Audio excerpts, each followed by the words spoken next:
What's good, y'all? Geogenesis back here, talking about week 2 of The Artist's Way. Um, Figuring out my life, my creativity, trying to heal my creative artist, my creative self.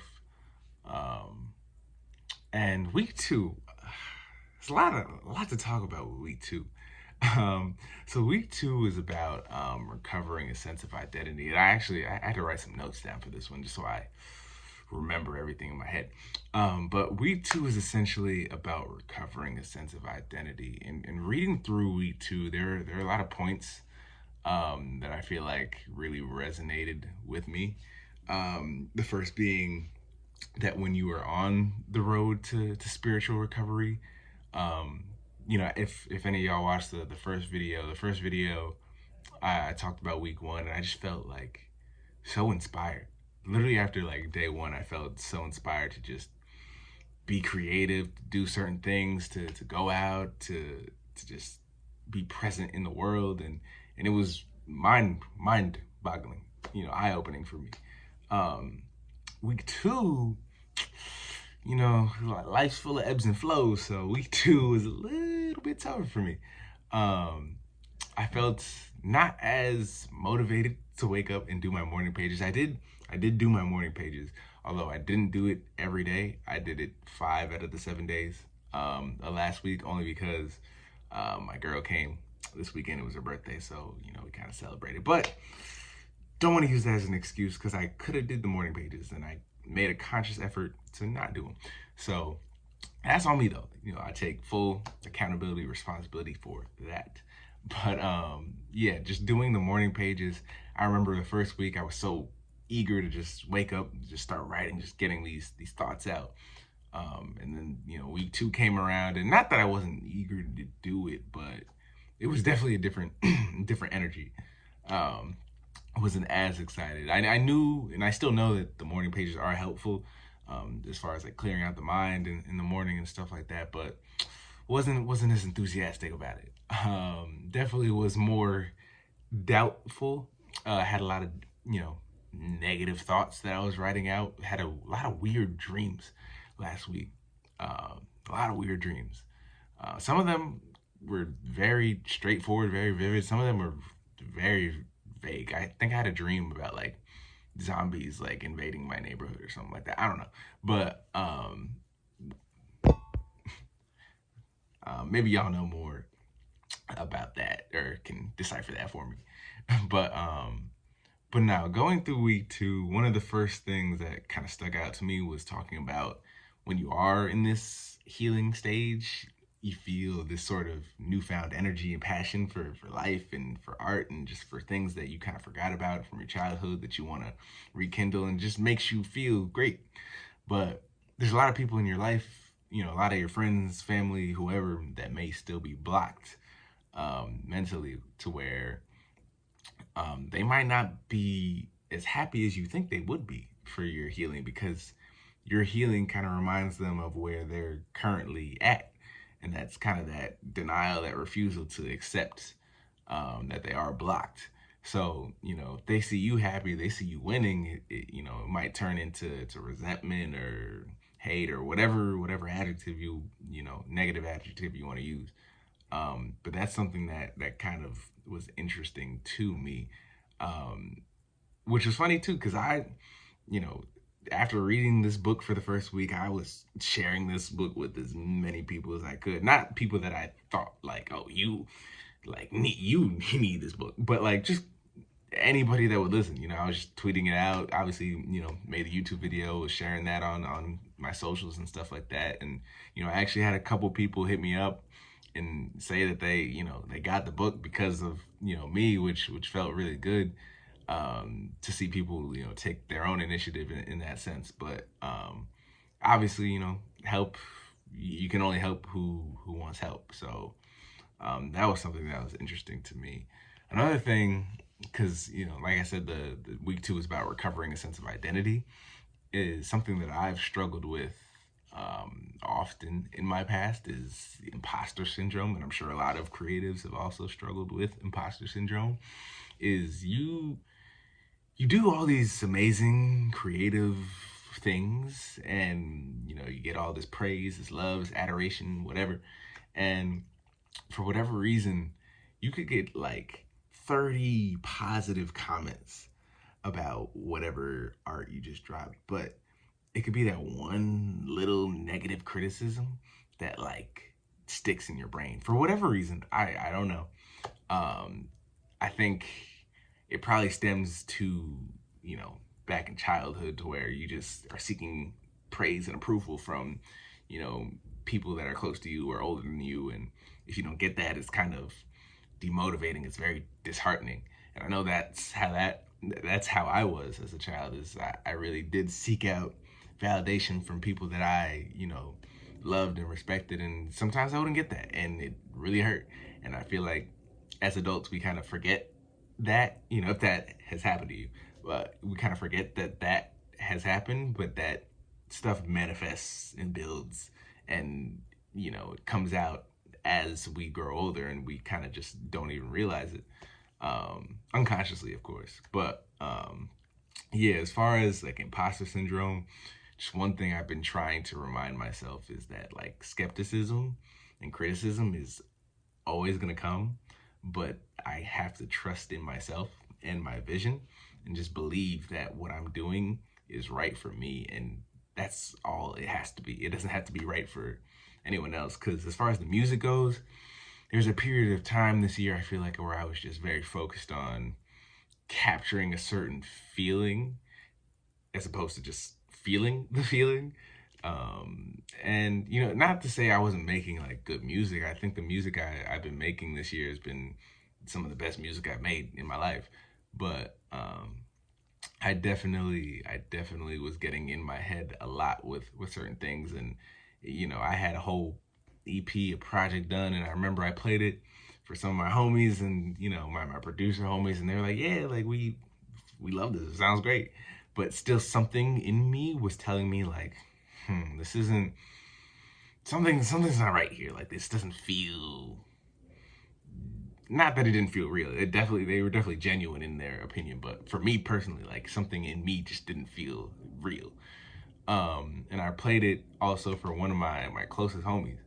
And I remember like a couple songs in, he kind of just stopped. He was like, yo, like, pause the music. Like, and that's another thing, is you have to have people close to you that are going to keep it real with you always, no matter what. Because if you don't have those people, then you're just gonna think whatever is great, and then you're gonna put it out into the world. Not to say that you should care about what people think, but you're just not gonna have any type of discernment as to whether it's really speaking to you or not. But anyway, I played it for my homie, and he kind of stopped me like a couple songs in. He was like, "Yo, like, what is this project about? Like, what are you trying to convey? What's the message? Like, what are you doing?" And like that kind of just sparked something in my brain that was like, whoa, like, okay, I feel like I've been creating from just this unconscious place for quite some time now. And it was just time for me to just take a step back. And that was honestly one of the main catalysts as to why I ended up getting this book. But I had to just take a step back and just breathe, first and foremost. I just had to breathe, calm my brain, and understand who I am, Geo, um, who I want to be. Not that I'm not already that person, because that's the thing. You are who you think you are and who you say you are. So in that sense, who I want to be, and just the direction I wanted to go. And it took a couple months for me to just really sink in myself and just understand that I gotta get over myself, my ego. I'm not really like an outwardly egotistical person, but everybody, I feel like, just has ego in them that doesn't allow them to see certain things, or we shy away from certain experiences, or being as creative as we can be. um and ever since reading this book, it's really helped me just unlock that creativity again. So after listening to his criticism, and criticism that in the past I would have shuddered at and kind of just hid away and just been like, like, he's hating, like, screw him, like, I ain't trying to hear all that. But no, I took it to heart, and I came back, and I've been working on a project that next year I'm very excited about dropping, and I'm very confident it's gonna do well for me because I see the vision. I feel it. It was kind of like a therapy session, just getting to write and make this project and make it with people that I trust, and they understand me, they understand my vision, and I'm very happy with how that came out, or is coming out. But yeah, and then kind of piggybacking off of that same point is just being present and paying attention. And kind of like I said in the last video, I've been reading The Power of Now, um, as well, with the Artist Way, and that book is obviously about the power of right now. Um, but just paying attention, you don't realize how unconscious you really be on a day-to-day basis until you stop and kind of ask yourself, like, yo, like, how do I really feel? Like, a lot of times we just do things just autopilot, just on command, when it's like we don't actually want to do those things. Whether that's eating certain foods, drinking, doing drugs, like whatever thing it is. Like, we as people, we all have these vices, these things that we just do, and we kind of just don't even think twice about it, and it's kind of scary. And it's frightening me to think of all the things that I just do on a daily basis where I'm like, well, all right, let me slow down. But yeah, I just gotta remain present. No more thinking about the coulda, woulda, shouldas, thinking about the past too much, thinking about the future too much. Not to say that the past and future aren't important, but one thing that I learned through these books is that your future can only be determined by how you view the present. And if you're stuck in the past, future's just gonna be the same as your past. And if you're stuck in the future, then your present, you're never gonna really appreciate it, and the future is probably not gonna be as good as you want it to be. So it's a fine line, it really is. But I'm slowly but surely learning and figuring myself out. One of the sections in the book kind of talks a lot about, or talks about they call it the rules of the road. Um, Let me see if I can find the section. Oh, here it is. Talks about the rules of the road. I got it nice and highlighted in an odd manner, but this section, it says, rules of the road. In order to be an artist, I must show up at the page, use the page to rest, to dream, to try. Fill the well by caring for my artist. Set small and gentle goals and meet them. Pray for guidance, courage, humility. Remember that it is far harder and more painful to be a blocked artist than it is to do the work. Be alert always for the presence of the great creator leading and helping my artist. Choose companions who encourage me to do the work, not just talk about doing the work or why I'm not doing the work. Remember that the great creator loves creativity. Remember that it is my job to do the work, not judge the work. And place this sign in my workplace: great creator, I will take care of the quantity, you take care of the quality. That last point too really stuck with me, because I've always been the type of creative, or I guess artist, writer, to where it's like, if I hear a beat, if I don't like it in the first like 15-20 seconds, I'm like, all right, I'm not even gonna entertain it. But I feel like lately I'm just kind of just letting things be, and even if the ideas aren't good, it's like just getting those booty ideas out, like, makes way for the good stuff to come out.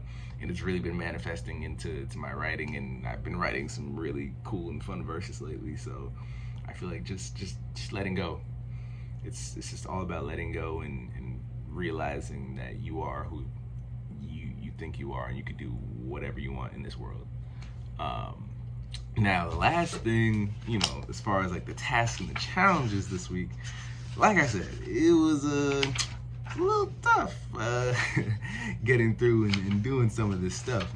Not because I didn't want to per se, but like I said, life got ebbs and flows. You're not always going to be as creative one week as you are in the next week, so things take time to really process and understand where they're coming from. But some of the tasks this week,